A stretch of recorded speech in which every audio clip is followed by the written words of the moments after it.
الحمدللہ کچھ لوگ کتا صفت ہوتے ہیں، اگر انہیں ایک مردار لاش مل جائے جس میں 1000 کتوں کی آسودگی کا سامان ہو تب بھی اس پر اکیلے قابض ہو جائیں گے اور کسی دوسرے کتے کو ہرگز قریب نہیں آنے دیں گے۔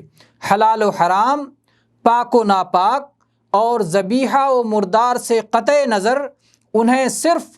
پیٹ بھرنے کی فکر ہوتی ہے۔ جیسی بھی خوراک مل جائے وہ کسی نازیبا کام پر نہیں شرماتے۔ قرآن پاک کی تعبیر میں فَمَثَلُهُ كَمَثَلِ الْكَلْبِ إِن تَحْمِلْ عَلَيْهِ يَلْهَثْ أَوْ تَتْرُكْهُ يَلْهَثْ، اس کی حالت اس کتے کی سی ہوتی ہے کہ اگر تو اس پر حملہ کرے تب بھی ہانپے یا اس کو چھوڑ دے تب بھی